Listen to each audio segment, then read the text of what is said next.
Good morning everyone, আমি shiny from Netherlands. আজকে আমাদের গল্পে আপনাদের স্বাগত। আজকের দিনটা হলো রবিবার, ঘড়িতে সময় সকাল 6টা। সূর্য তখনও আকাশে দেখা যায়নি, কিন্তু ওয়েদার ছিল খুবই সুন্দর। মেঘগুলো যেন আকাশে ভেলা তৈরি করেছিল। আজকে আমরা একটু সকাল সকাল উঠে পড়েছি, তাই এত সুন্দর সকালটাকে দেখতে পেলাম। আমরা যাব আজকে ঘুরতে ডেলফিতে। ওখানে গিয়ে আমরা আমাদের ওভি চিপ কার্ড টাচ করিয়ে ভেতরে প্রবেশ করেছিলাম। এখানে ট্রেনে যাওয়ার জন্য আপনাদেরকে আগের থেকে সেরকমভাবে কোনো টিকিট কাটতে হয় না, যদি আপনাদের কাছে চিপ কার্ড থাকে। ট্রেনে 15-20 মিনিট যাওয়ার পরে আমরা পৌঁছে গেছিলাম, যেটা নেদারল্যান্ডসের ওল্ড সিটিগুলোর মধ্যে একটা।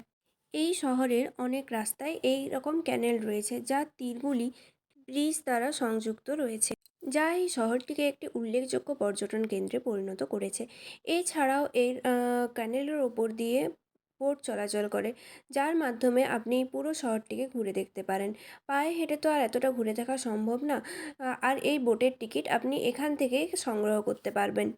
ডেলফ শহরটি একটি খালের পাশে তৈরি হয়েছিল, এবং এই ডেলফ ওয়ার্ডটি এসেছে ডেলভান শব্দ থেকে, যার অর্থ হলো খনন করা। বললাম না, ডেলফ শহরটা অনেক প্রাচীন একটা শহর, তাই এখানের ঘরবাড়িও অনেক প্রাচীন। যেখানে আপনি আমাদের দেশের মতো পোড়া ইটের তৈরি বাড়ি দেখতে পাবেন, কিন্তু রটারডাম বা এই ধরনের শহরগুলোতে এরকমের বাড়ি কিন্তু এখনও দেখতে পাওয়া যায় না। তবে এখানে কিছু কিছু বাড়িতে রেনোভেশনের কাজও চলছে। আর এই যে ব্রিজটা দেখতে পাচ্ছেন, এটা তৈরি হয়েছিল 1922 খ্রিস্টাব্দে। মানে ভাবতে পারছেন কত বছরের পুরনো একটা ব্রিজ। তাছাড়াও এখানের ক্যানেলগুলোতে প্রচুর পরিমাণ আপনি মাছ চলাচল করতে দেখবেন। এই ক্যানেলগুলো পেরিয়ে আমরা পৌঁছে গেছি ডেলফের সবচেয়ে পুরনো চার্চ। এই চার্চ তৈরি হয়েছিল 1200 খ্রিস্টাব্দের দিকে, এবং এটা ছিল প্রথম প্যারিস চার্চ। এই রাস্তার পুরোটা একদম সবুজ হয়েছিল, আর রাস্তায় অনেক ছোট ছোট ফুলও ছিল। এইখানে রাস্তার ধারে অনেক সুন্দর সুন্দর ফুল ফুটে থাকে, যেগুলোতে কেউ কখনো হাত দেয় না। আর গাছগুলোও ছিল বেশ উঁচু উঁচু, লম্বা লম্বা। যে রাস্তা দিয়ে আমরা পেরিয়ে যাচ্ছিলাম, তার পাশে অনেক সাইকেল রাখা ছিল। এইখানের মানুষজন সব সময় সাইকেলে যাতায়াত করতে বেশি স্বাচ্ছন্দ্য বোধ করে। আবার এরকমও হতে পারে যে এখানে মানুষের থেকে সাইকেলের সংখ্যা বেশি। সে যাই হোক, আমরা চলে এসেছিলাম একদম সেন্ট্রামের মাঝখানে, যেখানে ছিল ঘোড়ার গাড়ি। ঘোড়ার গাড়িতে করেও মানুষ এখানে চারদিকে ঘুরে বেড়াচ্ছিল। ওখানে আমরা আরও কিছু সময় বসে সেখানে চলে গিয়েছিলাম লোকাল মার্কেটে, যেখানে বিভিন্ন ধরনের সুভেনিয়ার বিক্রি হচ্ছিল। রাস্তার ধারেও প্রচুর দোকান ছিল, যেখান থেকে মানুষজন নিজের পছন্দ মতো জিনিস কেনাকাটা করছিল। তারপর আমরা ঢুকেছিলাম একটা শপে, যেটা খুব সুন্দর ডেকোরেশন করা ছিল। যদিও এটা ক্রিসমাসের ডেকোরেশন ছিল, আমি বুঝতে পারলাম না কেন এই ডেকোরেশনটা খোলা হয়নি। যদিও এখানকার মানুষ অনেক বেশি শৌখিন হয়, তারা সব কিছু সুন্দরভাবে গুছিয়ে রাখতেই পছন্দ করে, আর যেগুলো দেখে আমাদের মন জুড়িয়ে যায়।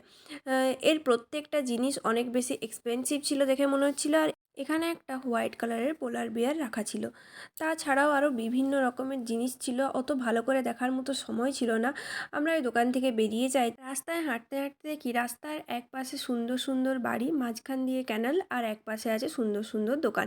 যেসব দোকানের প্রত্যেকটি জিনিস আপনার নজর কাড়ার মতো, এতটাই আকর্ষণীয় ছিল। কারণ আপনারা তো এটা জানেনই যে ডেলফ মৃৎশিল্পের সিরামিক পণ্যের জন্য বিখ্যাত, যেগুলো এখানে আমদানি করা হয় 17 শতকের দিকে।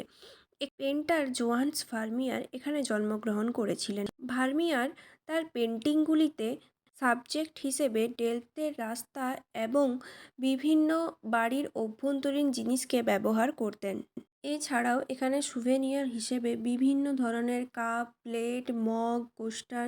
এর আরেকটি বিখ্যাত জিনিস হলো এই ঘর। এই ঘরগুলো ডেলফের প্রায় সব জায়গাতেই আপনারা দেখতে পাবেন। তাছাড়া সুভেনিয়ার হিসেবে যদি এই ঘরগুলো কিনতে চান, তাহলে এগুলোর প্রাইস ছিল ওই 4 ইউরো মতো, মানে ভারতীয় টাকায় ওই 360 টাকার মতো হবে।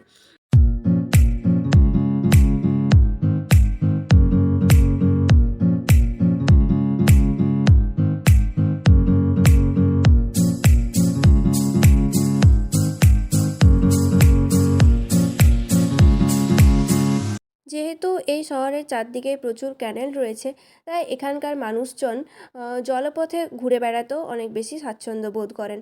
আমাদের ইন্ডিয়াতে যেমন প্রত্যেকের বাড়িতে বাইক থাকবে, এটা স্বাভাবিক, সেরকম এখানেও প্রত্যেকের বাড়িতে একটা করে বোট থাকবে, এটাও স্বাভাবিক। যখন তাদের সময় হয় তারা বোট নিয়ে বেরিয়ে পড়েন। আর এখানকার মানুষজন অনেক বেশি শৌখিন হয়, তাই তাদের বাড়ি ঘর অনেক সাজানো গোছানো হয়।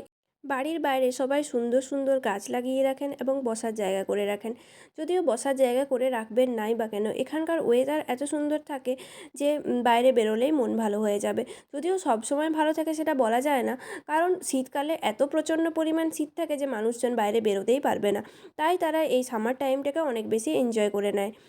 এখন যেটা দেখতে পাচ্ছেন সেটা এখানে ট্রাম স্টপেজ বা বাস স্টপেজও বলতে পারেন। এখানকার মানুষজন ট্রামে করে অনেক বেশি এদিক ওদিক ঘোরাফেরা করেন। যদিও মেট্রো এখানে খুব বেশি পরিমাণেই আরও কিছুটা হেঁটে আমরা প্রবেশ করেছিলাম ডেলফট সিটি হলে, যেটা এখানকার একটা উল্লেখযোগ্য দর্শনীয় স্থান।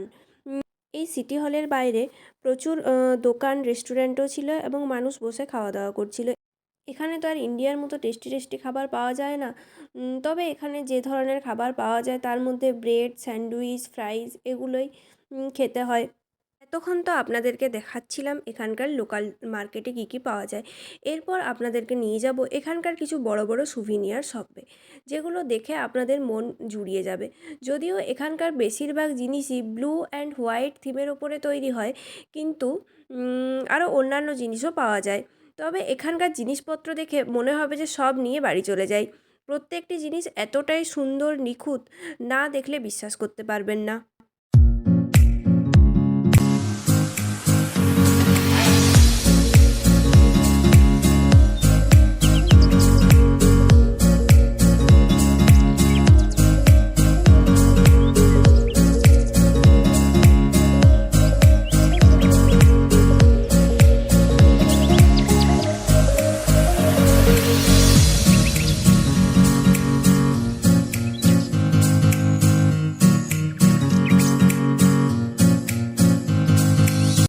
এখন আমরা চলে এসেছি নেদারল্যান্ডের আরেকটি বিখ্যাত দোকানে, যেটা হচ্ছে চিজের দোকান। আপনারা তো জানেনই নেদারল্যান্ড কতটা বিখ্যাত চিজের জন্যে। এখানে এইসব বড় বড় যে ইয়েগুলো দেখতে পাচ্ছেন এগুলো সবেরই চিজের টিউব। যদিও এখানকার প্রত্যেকটি দোকানে এরকম একটা ব্যবস্থা থাকে যেখানে আপনি চিজ টেস্ট করে দেখতে পারেন এবং আপনার যেটা পছন্দ সেটা আপনি কিনে নিতে পারেন। এখানকার মানুষজন চিজ খেতে খুবই পছন্দ করেন এবং তাদের মতে যত পুরনো চিজ তত নাকি তার টেস্ট সুন্দর হয়। যাই হোক, আমাদের যদিও অত পুরনো চিজের টেস্ট ভালো লাগে না। এখানে দেখুন সবাই চিজ টেস্ট করছে। চলুন এরপর আপনাদেরকে দেখাই কিভাবে চিজ তৈরি হয়। ও, এখানে তো আবার বিভিন্ন রকমের চিজ পাওয়া যায়, যেরকম হচ্ছে চিলি, গার্লিক, কিউমিন, মানে যে রকমের আপনি ফ্লেভার চান মোটামুটি সব রকমের ফ্লেভারের চিজে আপনি পেয়ে যাবেন। সেখান থেকে আমরা গার্লিক চিজটা নিয়ে বাড়ি চলে এসেছিলাম। আর আপনাদেরকে আরও একবার দেখিয়ে দিই এখানকার বোট রাইড। ওখানে চারিদিকে আরও কিছুক্ষণ ঘোরাঘুরি করার পর আমরা চলে এসেছিলাম ডেলফট স্টেশনে। ডেলফট স্টেশনটা ছিল খুবই বড়। পুরোটা হয়তো ঘুরে দেখার টাইম হয়নি এবারে, অন্যবার আপনাদেরকে পুরো স্টেশনটা ঘুরে দেখাবো এবং নিজেও দেখে নেব। চলুন তাহলে এবারে আমরা বাড়ির উদ্দেশ্যে রওনা দিই। আর বাড়ি এখান থেকে ওই 15 থেকে 20 মিনিটের মতো টাইম লাগবে। তো স্টেশনে আমরা কিছুক্ষণ ওয়েট করতে করতে ট্রেন চলে আসে এবং এখানকার ট্রেনগুলো আবার দুতলা হয়। আবার কিছু ট্রেনে সাইলেন্ট কোচ থাকে যেখানে উঠলে আর কথা বলা যায় না। ওই কিছুক্ষণের মধ্যে আমরা বাড়ি পৌঁছে গেছিলাম। বাড়ি পৌঁছে আমাদেরকে যেতে হতো সুপার মার্কেটে, যেখানে আমাদের প্রত্যেক দিনকার প্রয়োজনীয় কিছু জিনিসপত্র কেনার জন্য যা যা দরকার ছিল মোটামুটি তুলে নিয়েছি এবং এখন বিলিং সেকশনের সামনে দাঁড়িয়ে আছি। এখানে তো বলেইছিলাম যে নিজেকেই বিল করে নিতে হয়, তাই ওই কিউআর কোড থাকে ওইগুলো এখানে স্ক্যান করাতে হয়। স্ক্যান করানো হয়ে যাওয়ার পর আপনার কতটা বিল হয়েছে সেটা দেখা যায়। তারপর আপনি কার্ড দিয়ে পেমেন্ট করে ওখান থেকে একটা স্লিপ দেয়, যেটা নিয়ে বেরিয়ে আসতে পারেন। এরপর আমরা বাড়ি চলে এসেছি। বাড়িতে এসে দেখাই আপনাদেরকে যে আজকে আমরা ওখান থেকে কী কী কিনে এনেছি।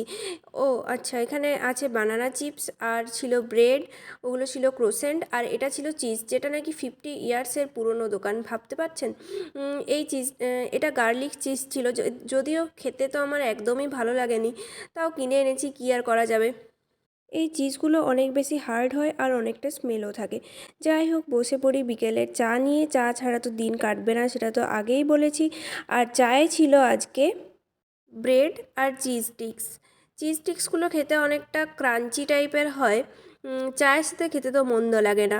যাই হোক, সন্ধ্যার আড্ডা দিতে দিতেই আজকের এই ভ্লগটা শেষ করছি। যদি আমার ভ্লগটা আপনাদের ভালো লেগে থাকে please do like, comment, share and subscribe. ভালো থাকবেন, টাটা।